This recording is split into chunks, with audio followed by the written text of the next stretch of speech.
어젯밤 저는 이 집 거실 바닥에 주저앉아서 새벽까지 울었습니다. 30해 넘게 살아온 이 집에서 처음으로 내가 왜 살아야 하나 하는 생각을 했어요.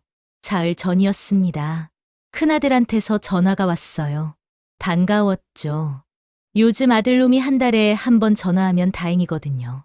의사라고 바쁜 건 알지만 그래도 엄마 목소리라도 들으려고 전화하는 줄 알았어요. 엄마, 저 지금 시간 괜찮아요? 목소리가 평소보다 딱딱했어요. 뭔가 심각한 이야기를 할 것 같은 느낌이 들었죠. 그럼 엄마가 언제든 괜찮지. 무슨 일 있니? 엄마, 집 팔아야겠어요. 순간 귀를 의심했습니다. 집을 팔아야 한다고요? 뭐라고? 엄마 사시는 그 집이요. 이제 파셔야 할 것 같아요. 큰애를 미국 유학 보내려고 하는데 비용이 정말 만만치 않아요. 1년에 최소 8천만 원은 들어가요. 학비에 생활비까지 합치면요. 제 월급으로는 도저히 감당이 안 돼요. 가슴이 철렁 내려앉았습니다. 얘야, 그게 무슨 소리니? 엄마가 이 집안이면 어디 가서 살아. 요양원 알아봤어요. 괜찮은 데 있더라고요. 월 150 정도면 들어갈 수 있대요. 저는 멍하니 거실을 둘러봤어요.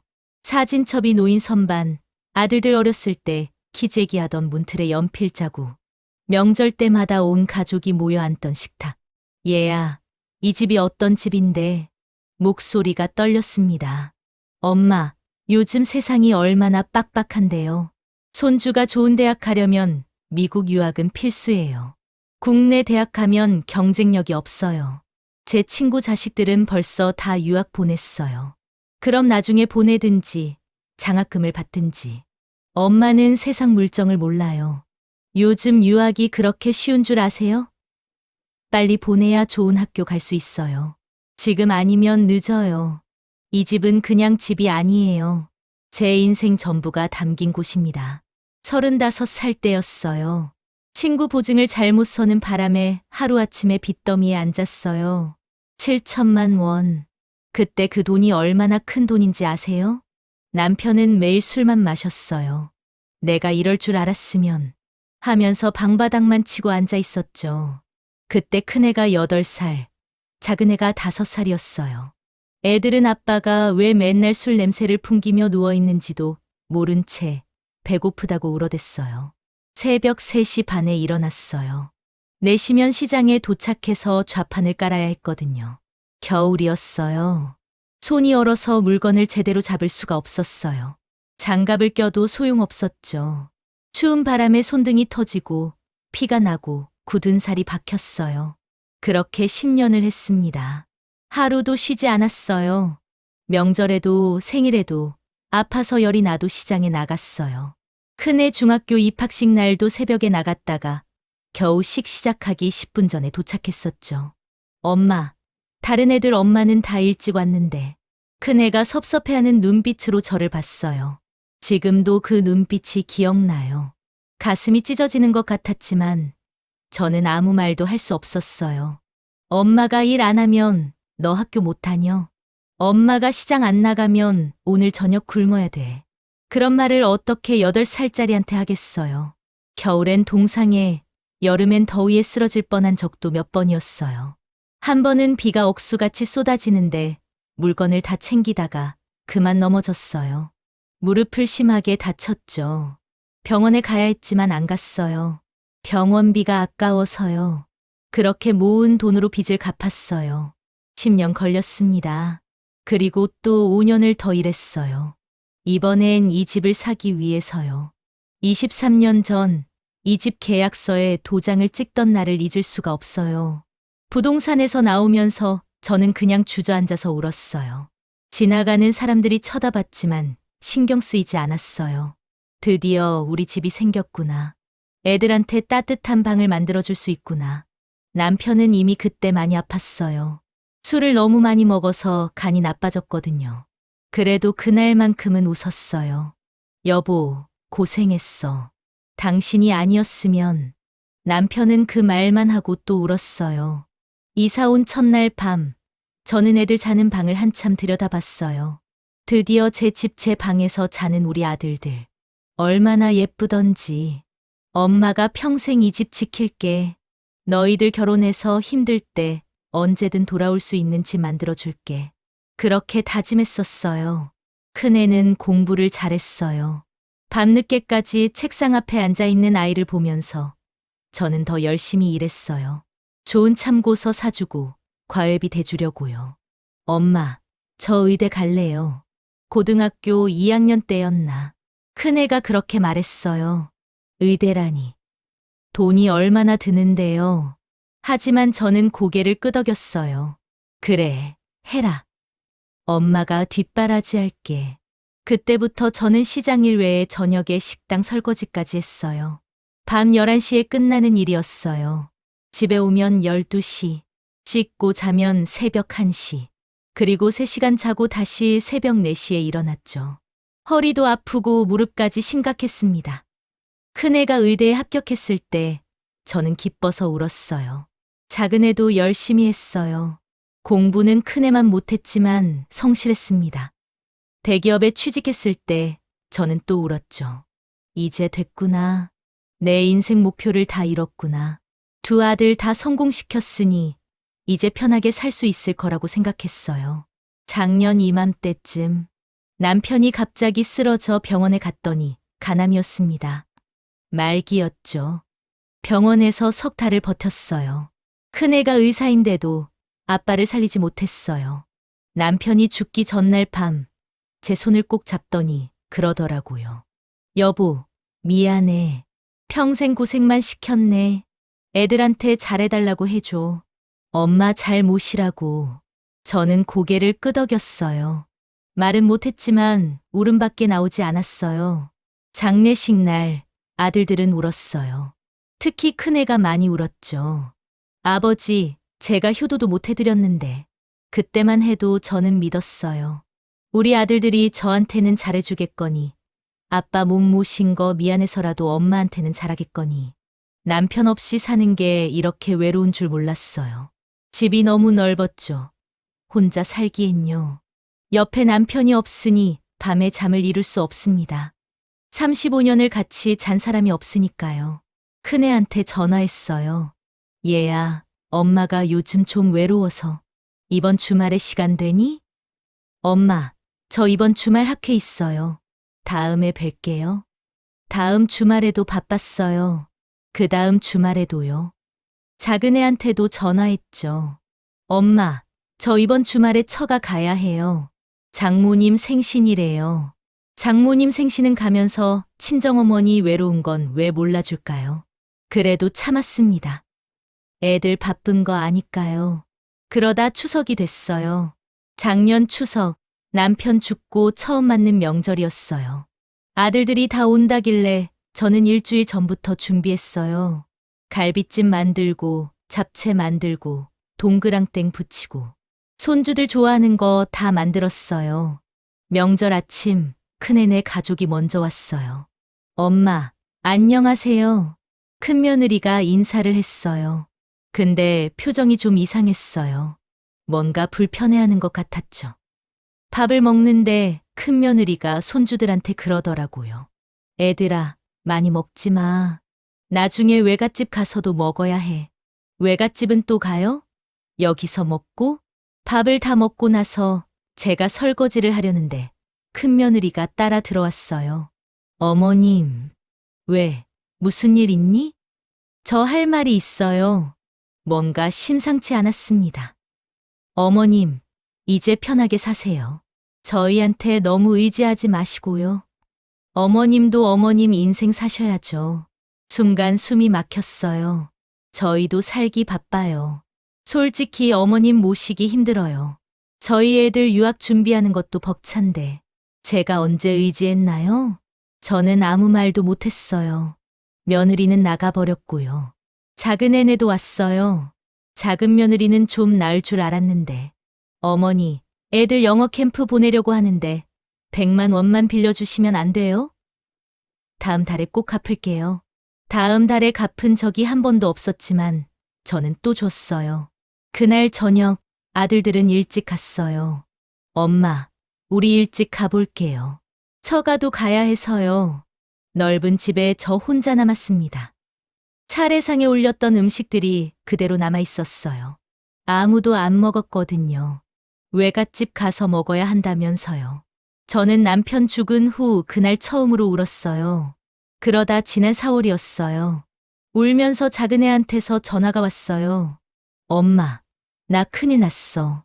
큰애를 호주 어학연수 보내야 하는데 1,000만 원이 급하게 필요해. 제발 좀 빌려줘. 저한테 엄청난 돈입니다. 하지만 아들이 울면서 매달리는데 어떡해요. 얘야, 그 돈이 어디 있니? 엄마 적금 깨면 되잖아. 이번 기회 놓치면 안 돼. 친구 애들은 벌써 다 다녀왔어. 우리 애만 안 보내면 영어 뒤처져. 결국 적금을 깼어요. 노후를 위해 2년 동안 모은 적금이었어요. 한 달 안에 꼭 갚을게, 엄마. 정말 고마워. 한 달이 지났어요. 2달째도 연락이 없어 제가 먼저 전화했습니다. 얘야, 그 돈. 엄마, 조금만 더 기다려줘. 지금 애 유학비 때문에 좀 빠듯해서. 3달째 되던 날, 저는 우연히 작은 며느리 SNS를 봤어요. 가족 사진이 올라와 있었어요. 온 가족이 싱가포르에서 찍은 사진이었죠. 남편이 깜짝 가족 여행 선물해 줬어요. 애들도 너무 좋아해요. 마리나 베이센즈 최고. 제 손은 떨렸어요. 어학연수요? 가족 여행 경비였어요. 제 적금으로 여행 가면서 엄마한테는 고맙다는 말도 없이 SNS에 남편이 선물했다고 자랑하고 바로 전화했습니다. 얘야, 그 돈이. 엄마, 왜 그래요? 무슨 일 있어? 너 싱가포르 갔다 왔다며? 엄마, 그건 애들 영어 공부 때문이야. 영어권 국가 경험하게 하려고 짧게 다녀온 거야. 교육 여행이라고. 그럼 어학연수는? 내년으로 미뤘어. 이번에 여행 다녀와서 애가 확신이 생겼대. 내년에 제대로 보내려고. 제 돈으로 가족여행 다녀와서 내년에 또 돈 달라고 하겠죠. 저는 전화를 끊었어요. 지난달 무릎이 너무 아파서 병원에 갔습니다. 오래전에 다친 데가 악화되어 수술을 해야 한다고 하네요. 수술 동의서에 사인하는데 보호자란이 비어 있었어요. 보호자분은 어디 계세요? 간호사가 물었어요. 혼자 왔어요. 어머, 수술하시는데 보호자 없으세요?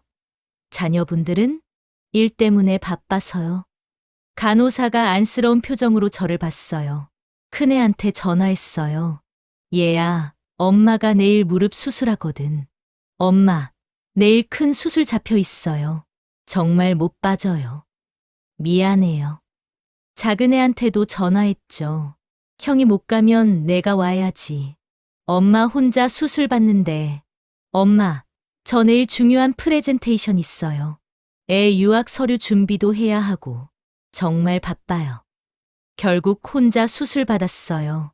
마취가 깨고 나서 눈을 떴을 때 옆에 아무도 없었어요. 다른 병실 환자들은 가족들이 와서 돌봐주고 있었어요. 손 잡아주고 물 떠다 주고 걱정하면서 간호사가 혼자 있는 저를 보고 물을 떠다 줬어요. 따님이 오실 거예요? 아들이 둘 있어요. 어머, 그럼 곧 오시겠네요. 저는 고개를 끄덕였어요. 거짓말이었지만요. 이틀 후 퇴원하는 날이었어요. 큰애가 딱 한 번 왔어요. 1시간 있다가 갔죠. 엄마, 괜찮으시죠? 저 병원 가봐야 해서요. 환자들 기다리고 있어요. 택시 타고 집에 가세요. 택시비 10만 원을 놓고 가더군요. 제가 원한 건 택시비가 아니었는데요. 지난주였습니다. 통장 정리를 하다 보니 잔액이 500만 원밖에 남질 않아 깜짝 놀랐어요. 작년까지만 해도 4천만 원이 있었는데요. 어디 갔나 내역을 봤어요. 작은애 어학연수비로 준 1,000만 원, 큰 손주 영어 캠프비로 준 500만 원, 작은 손주 유학준비 과외비로 준 800만 원, 명절 때마다 준 떡값들, 생일 선물값들. 제 노후 자금이 다 빠져나갔어요. 아들들한테 주느라요. 그런데 돌아오는 건 뭐죠? 한 달에 한 번 통화, 명절 때 몇 시간 들렀다 가는 것? 그리고 사흘 전 큰애한테 그 전화를 받았어요. 집을 팔라고요. 엄마, 큰애를 미국 유학 보내야 해요. 하버드 준비반에 등록하려면 2년 동안 1억이 필요해요. 집값이 지금 3억 정도 할 텐데. 그거면. 얘야, 이 집은 안 돼. 이건 엄마가 30년 일해서 산 집이야. 너희들 밥 먹이고 학교 보내고 의대까지 보내느라 새벽부터 밤까지 일해서 산 집이란 말이야. 엄마가 옛날 고생한 건 알아요. 근데 지금은 달라요. 요즘은 유학 안 보내면 애들 경쟁력이 없어요. 손주가 하버드 가면 엄마도 자랑스러우시잖아요. 그럼 장학금을 받든지 대출을 받든지. 엄마는 세상 물정을 몰라요. 하버드가 어딘데요? 지금 아니면 기회가 없어요.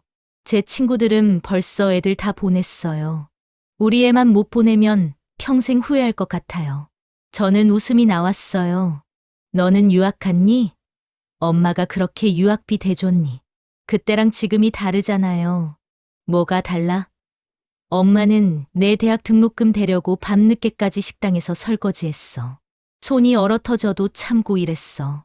그런데 너는 내 자식 유학비 못 대겠다고 엄마 집을 팔라고? 엄마, 왜 이렇게 이기적이세요? 이기적이라고요. 30년을 자식들 뒷바라지하느라 제 인생 포기하고 산 엄마가요. 엄마도 편하게 사세요. 요양원 가면 친구들도 생기고 좋아요. 혼자 그 큰 집에서 외롭게 사는 것보다 훨씬 나아요. 외로운 게 문제가 아니에요. 얘야, 엄마는 이 집에서 살고 싶어. 너희 아빠랑 추억이 있는 집이야. 너희들 크면서 만든 추억도 다 여기 있고. 추억이 뭐가 중요해요. 실용적으로 생각하세요. 어차피 엄마 혼자 사는데 30평이 필요해요? 손주 미래가 더 중요하죠. 며느리 목소리가 들렸어요. 여보, 빨리 끊어요. 시어머니 눈치 보지 말고 확실하게 말해요. 하버드 등록 마감 얼마 안 남았어요. 큰애가 한숨을 쉬더니 말했어요. 엄마, 다음 주까지 결정해 주세요. 중개사무소 연락처 보낼게요. 제발 우리 사정도 좀 생각해 주세요. 손주 인생이 걸린 문제예요. 저는 그날 밤을 꼬박 새웠어요. 새벽 2시에 작은애한테서 문자가 왔어요. 엄마, 형이랑 통화했는데 형 말이 맞는 것 같아요. 엄마 혼자 그 큰 집에 계시는 것도 그렇고 집 파시는 게 나을 것 같아요. 솔직히 저도 큰애를 내년에 영국 유학 보내려고 하는데 돈이 없어서요. 1년에 6천만 원은 들어가요. 엄마 집 팔면 저희도 좀 도움 받을 수 있잖아요. 형이랑 반반 나눠서요. 도움을 받겠다고요. 엄마 집 팔아서 자기 애들 유학비로 쓰겠다고요. 손이 떨렸어요. 답장을 쓰려다가 지웠어요. 새벽 3시, 저는 사진첩을 꺼냈어요. 첫 장에 아들들 돌잔치 사진이 있었어요. 큰애가 돌잡이에서 청진기를 잡았었죠. 그때 시어머니가 그러셨어요. 우리 손주 의사 되겠네. 정말 의사가 됐어요. 그런데 그 의사가 지금 엄마 집을 팔라고 하네요. 다음 장은 입학식 사진이었어요. 교복 입은 큰애가 어찌나 의젓하던지. 저는 그때 새벽 일 마치고 뛰어와서 간신히 사진 한 장 찍었어요. 작은애 대학교 합격증 사진도 있었어요. 기뻐서 덩실덩실 춤추던 작은애 모습이 생각났어요. 엄마, 나 합격했어. 대기업 붙었다고. 그때 저는 울면서 웃었어요. 고생한 보람이 있구나 싶어서요. 결혼식 사진도 있었어요. 두 아들 다 멋진 신랑이 됐었죠. 손주들 사진도 많았어요. 첫 손주 낳았을 때 제가 100일 동안 큰애네 집에 가서 산후조리 도와줬었어요. 밤에 애 울면 제가 안아서 재우고 며느리 밥 해주고 빨래하고 어머니 덕분에 애 키우는 게 이렇게 쉬운 줄 몰랐어요. 그때 며느리가 그랬었어요. 지금은 어디 갔을까요? 그 고마워하던 며느리는요. 이 모든 게 사랑이었어요. 제가 한 모든 게 사랑이었는데 돌아오는 건 왜 이렇게 차가울까요? 아침에 화장실 거울을 봤어요. 주름투성이 얼굴, 흰머리, 축 처진 눈꺼풀. 이게 30년 자식 키운 엄마의 모습이구나. 언제 이렇게 늙었을까요? 시장에서 일할 때도, 설거지할 때도, 병원에서 혼자 수술 받을 때도 저는 거울을 안 봤어요. 오늘 처음 제대로 봤어요. 많이 늙었더라고요. 오늘 아침 이웃집 박 할머니를 만났어요. 박 할머니도 혼자 사세요. 남편은 오래전에 돌아가시고 딸이 하나 있는데 캐나다에 산대요. 요즘 어떻게 지내요? 제가 물었어요. 그냥 그렇지 뭐. 딸이 1년에 한 번 오면 다행이고. 박 할머니 눈에 눈물이 고였어요. 근데 나는 그래도 괜찮아요. 딸이 매주 영상통화는 하거든. 그리고 용돈도 보내주고. 당신은 아들들이 잘해주겠네. 의사의 대기업이면 효자들이겠어. 저는 아무 말도 못했어요. 효자들이요. 겉으로만 봤을 때는 효자들이죠. 의사의 대기업 다니니까요. 그런데 엄마 집 팔아서 손주 유학비 대자는 아들들이 효자일까요? 문득 손주들 생각이 났어요. 큰 손주가 하버드, 작은 손주가 영국 유학을 간대요. 그 애들은 할머니가 어떻게 살았는지 알까요? 할머니가 새벽 4시에 일어나서 시장에 나갔다는 거요. 손이 얼어 터지도록 일했다는 거요.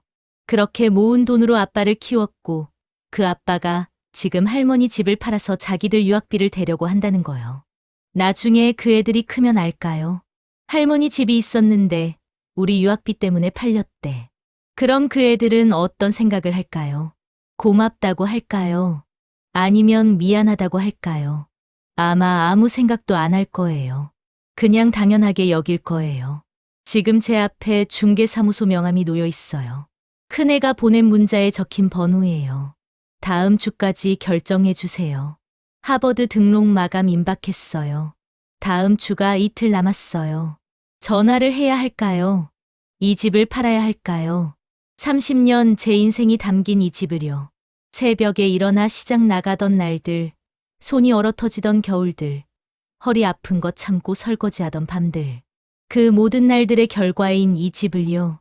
손주들 하버드 보내고, 영국 보내고, 좋은 대학 보내면요. 그럼 제가 뭐가 남을까요? 요양원에서 혼자 늙어가는 거요? 아니면 자식들과 인연을 끊어야 할까요? 그것도 방법이겠죠. 재산 다 기부하고 연락 끊고 혼자 살다가 혼자 죽는 거요. 근데 그게 쉬운가요? 배 아파 30년을 키운 자식들인데요. 어젯밤 꿈에 남편이 나왔습니다. 여보, 애들한테 속지 마. 그 집은 당신 거야.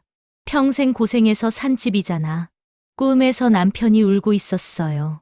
내가 못나서 미안해. 평생 고생만 시켰네. 그래도 그 집만큼은 지켜. 그게 당신 인생의 증표야. 꿈에서 깨고 나서 또 울었어요. 남편 말이 맞아요. 이 집은 제 인생의 증표예요. 30년 고생의 결과예요. 이걸 팔면 제게 남는 게 뭐가 있을까요? 저는 오늘 이렇게 용기 내서 제 이야기를 했습니다. 부끄럽고 창피하지만 누군가는 들어줬으면 해서요. 여러분께 묻고 싶습니다. 손주 유학비가 할머니 집보다 중요한가요? 하버드가 그렇게 중요한가요? 제가 30년 고생해서 산 집을 팔아야 하나요? 아니면 자식들과 인연을 끊어야 할까요? 여러분이라면 어떻게 하시겠어요? 댓글로 알려주세요. 제발 조언 좀 부탁드립니다. 이제 저는 정말 모르겠어요. 어떻게 해야 할지. 그리고 혹시 여러분 중에 자녀 유학비 때문에 부모님께 손 벌리려는 분이 계시다면 한 번만 더 생각해 주세요. 부모님이 그 돈을 어떻게 모았는지요. 부모님 노후는 어떻게 될 건지요. 유학이 정말 그렇게 급한 건지요. 그리고 혹시 저처럼 외로운 부모님이 계시다면 한 번만이라도 더 전화해 주세요. 한 달에 한 번이라도 찾아가 주세요. 부모는 자식한테 아무것도 바라지 않는다고들 하지만요. 그건 거짓말입니다. 사랑받고 관심받고 외롭지 않고 싶어 하십니다. 제발 부모님 혼자 두지 마세요. 저처럼 되기 전에요. 오늘 이야기가 재밌으셨다면 구독과 좋아요 부탁드립니다. 시청해 주셔서 감사합니다. 여러분 모두 행복하세요.